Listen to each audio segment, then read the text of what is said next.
Welcome to Unpopular West Ham Opinions, Episode 1.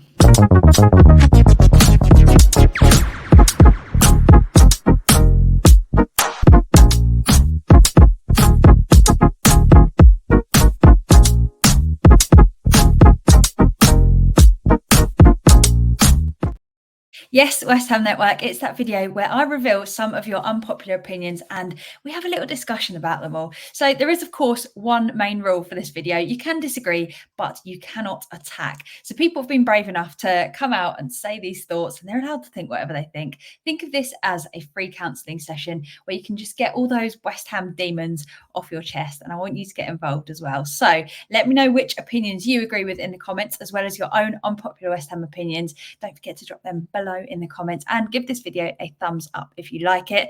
Now, we have got some big statements and some controversial thoughts in episode 1, but we've already got some more lined up for episode 2 because there've been that many, so I won't keep you waiting. Let's get started. First up, Craig here, he kicks us off with 2. So first up, Yarmolenko was one of the most technically gifted players we've had in recent years, and if he had some pace, he would have been class. For me, one of the problems with Yarmolenko was that he was quite predictable with the way that he actually cut back before he shot. But there's definitely no denying that Yarmolenko would have been great for us if he had been able to get the right kind of service and fit into the team. Now, the second opinion that Craig has, Felipe Anderson would have flourished in this West Ham team. Now, this is something that I hadn't even put a millisecond of thought into, but I actually agree with Craig here. I think the way that Anderson played with the ball at his feet would have really complemented the creative players that we have at the moment. Obviously, a few years apart, but, I agree with you there, Craig. Very, very nice unpopular opinion. Up second, Eva said that she's a big fan of the London Stadium, adding that the supporters make the noise in the atmosphere and stadiums don't. Now, there have definitely been some nights where the London Stadium has been absolutely rocking. And from what I remember, those nights have been a lot louder than a lot of nights were at Upton Park, dare I say it.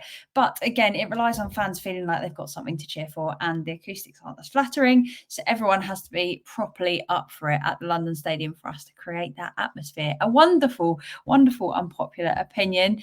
Benjamin here, he thinks that losing Rice might have been the best thing that could have happened to the club. And this is one that I definitely agree with, because we were shaping basically everything around this one guy. And I don't think that's the way to be, whether they're your captain or not. Basically, we were putting everything around our entire style of play on the one defensive midfielder who wasn't scoring that much. And it was detrimental to others. Defensive midfielder, doesn't really make sense to necessarily make all those changes for him. People like Souček had to sit back, and it meant that their game suffered. We got decent money for a player that we knew was going to leave eventually on a free if we didn't sell him. And it's meant that we can actually reinvest that money in incredible players. And we now have a far, far better and more balanced overall team, rather than an okay team with one standout player in the middle, in my opinion. So I also agree that losing Rice, even when we did lose him, was actually a blessing in disguise, as much as it didn't necessarily feel like that at the time. So, Lee, are we ready?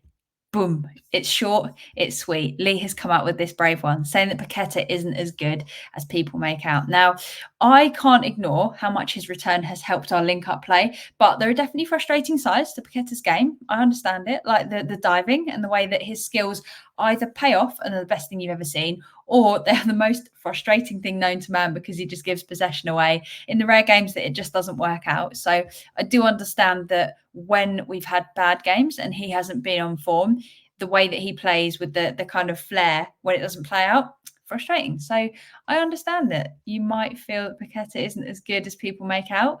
I do think, however, currently, personally, he does quite a lot for us. Steve doesn't think that Cresswell is anywhere near good enough, and thinks that the respect he has from fans is mainly due to the number of years he's been at the club, mixed with poor recruitment in that position that's basically made us overlook his talent. Now, I'm a fan of Cresswell, but he's definitely had his ups and downs over the years. I can't even count how many times actually over the years that I've either wanted him replaced and then wanted him to start and then wanted him to be replaced, because he's been quite hot and cold, hasn't he? He obviously made the mistake in the Europa League, so he's had some absolute clangers. There have been some bad moments with him, but he has kept turning up when he's called upon. Do I think he'd get in the side as a new signing, even if he was younger? Definitely not. But has he played a huge part in the team over the years? In my opinion, absolutely. But going back to your point here, Steve, I think it is because I'm being a little bit soppy because of how long he's been at the club. So I think you're correct. Will he get in now? I don't think so. And after the injury, he's been absolute gash, in Steve's words. Yeah, he definitely hasn't been up. But then actually, recently, decent performance. So can't complain too much. And finally, Stato Matt, he touches on a similar topic, saying that we need to stop giving older players contracts. Now, that's come with the caveat that Antonio might be worthy of a 1-year extension if he accepts a pay cut. You can see the ages of our older players there. But it also brings up the point that we give players new contracts because of previous service rather than what I suppose they can currently bring. Are we too sentimental as a club? Perhaps. And for me, the next step that the club needs to take in terms of progression is to start investing in a more long-term vision with players that are going to be here for years and years and years to come, rather than older players that only have a couple of years left, or rather than investing in a position just going, well, we've got them as backup, that'll do. So yeah, if we can do that, I'd be very interested. But I don't think that Antonio is too far gone. I think he's still got some life left in him. Remember how injury prone Antonio was a few seasons ago? And like, touch wood, I know obviously he's been injured, but do you remember like everyone was saying his hamstrings and everything was made from basically like paper? He hasn't been as injury prone as I thought he would have been. I thought by now his career would have been probably done because of the amount of injuries that he continuously got, and because he's pretty heavy and he's pretty fast and lots of explosive movements. I thought it would just be impossible for him to play. So the fact that he is still playing, and when he did play last, he looked pretty good. He's still got legs in him. For how long, I'm not sure. Do I want to see us bring in a new striker? Yes, I do. However, yeah, there's definitely something to be said for having some of the more experienced players still in the side, like the leadership side of having more experienced players. That's the one thing that I would say that makes me quite glad when we do sometimes have some of the older players, hopefully to just rile everyone up, get everyone a little bit motivated. So there you have it. Those are your unpopular opinions for episode 1. But we have got a lot more coming up, and I want to include some of yours. So comment them down below to get featured in episode 2. And it wouldn't be fair for me to not throw myself into the lion's den as well as the rest of you. So my unpopular opinion, I know what it's going to be. I actually quite like London Stadium. There, I said it. So it isn't Upton Park. It's never going to be, but neither will anywhere else ever be. And we can't play in the flats that they have on that bit of ground now. So instead of getting sad about what we said goodbye to, rest in peace, Upton Park. I'm just cherishing those moments, and I'm enjoying being able to park in Stratford. I like that it's easier for me to get to, the fact that it seats more people, the fact that you can do more in the area around the game. I like that there's music outside the ground. You can grab a drink and catch up with mates who sit on the other side of the stadium before you go in. There are some positive sides of the London Stadium, and there have been nights where the atmosphere has been incredible. And we've also had so many amazing memories at that ground that I feel like it's definitely growing on me a hell of a lot. And I don't think that the stadium's as bad as people make out. I don't think it's the be all and end all of our performances. That's what I'm saying. So there we go. I said it. I don't think it's as bad as people make out a lot of the time. And there's room for us to still improve it. Whether it's us performing better, whether it's the atmosphere feeling better, whether it's trying to shuffle some stands, however we can. I don't know. Probably will never happen. But there you go. I said it. Don't mind the London Stadium.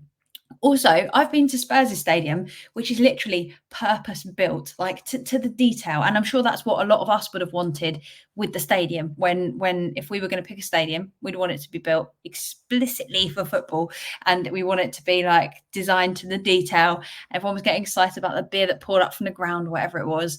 And yes, what a lot of us wished we could have done with our new ground. But at Spurs, atmosphere absolutely dead, and everyone was on their phones the entire game, basically watching the game through their phone because they were just trying to film everything, and it killed the atmosphere. So I think our stadium is better than that, despite it being purpose-built. There you go. There we have it. So comment below with your unpopular West Ham opinions. Remember, we're not attacking others. Feel free to attack me. Don't attack the others.